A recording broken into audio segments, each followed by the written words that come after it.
The CCW Digital Market Study on Trends in CX Design and Strategy asks and answers an important question that so often gets overlooked in our space.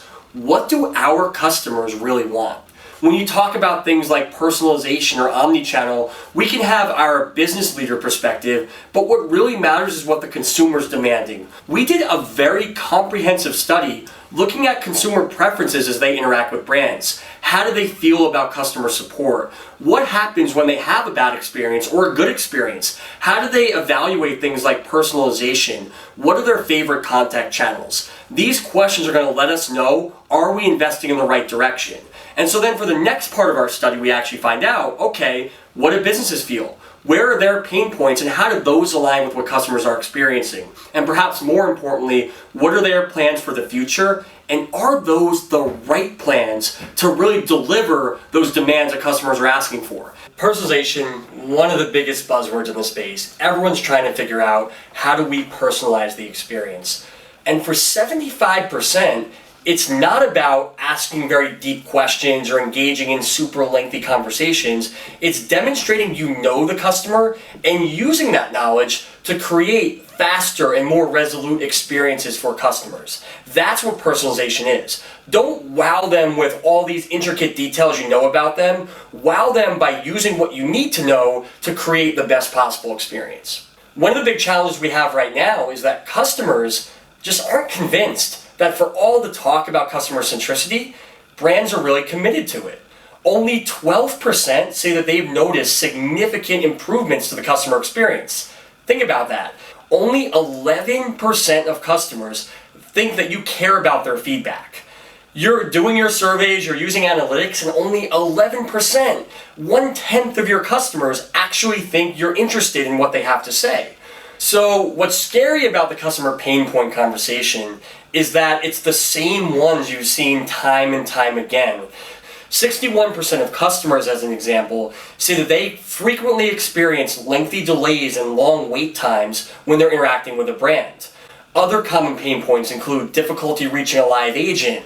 They include needing to answer repetitive questions, trouble finding the right channel for their problem, multiple transfers. These are all things that realistically should have been addressed years ago because they existed back in the call center days. Forget about the omnichannel contact center days. Forget about the era of customer centricity. So this idea that generally we don't know our customers and we're not using that knowledge to actually create better, faster, more frictionless experiences for them, that's really the source of pain. And that's why so many customers really question whether we really care about elevating the experience. Well, so the good news here, and this is what's very encouraging, is that the number one topical area, the number one strategic focus is experience design.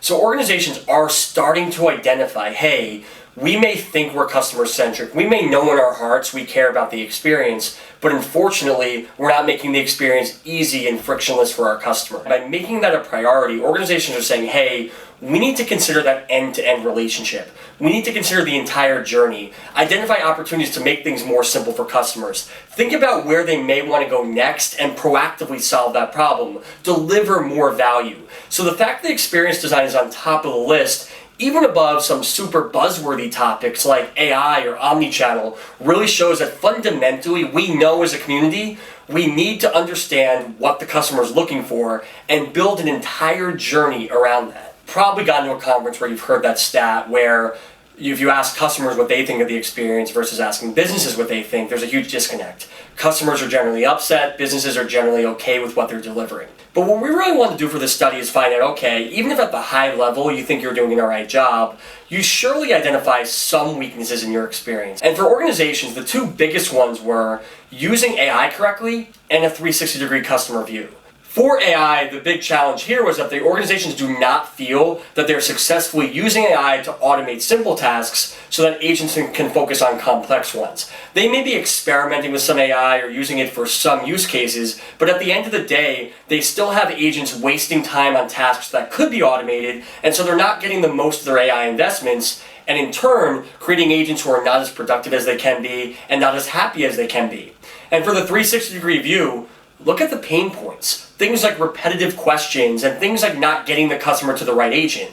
This really speaks to that reality. When you can't see your customers, when you don't understand who they are throughout the journey, of course you're not going to be able to solve the problem right off the bat. Of course your agents are going to need them to repeat information because they don't have it. So it's absolutely critical that we solve these two major problems, and it's very good that businesses are aware of these being shortcomings in their organizations. Omnichannel is one of those areas where you hear all the hype, you hear all the talk, but 54% of companies acknowledge that they're not successfully delivering an omnichannel experience. And that's really concerning because as we want to see customers using digital channels, we understand the efficiency benefits, and frankly, we're all customers too. We use cell phones, we use social media, we know that we don't necessarily want to call for every problem. We want to engage with brands across the board, and when more than half of them are openly admitting that they cannot properly handle the omnichannel journey, that they cannot properly deliver a unified, connected experience, it really shows that we're not at the point where we can truly connect and honor customer preferences.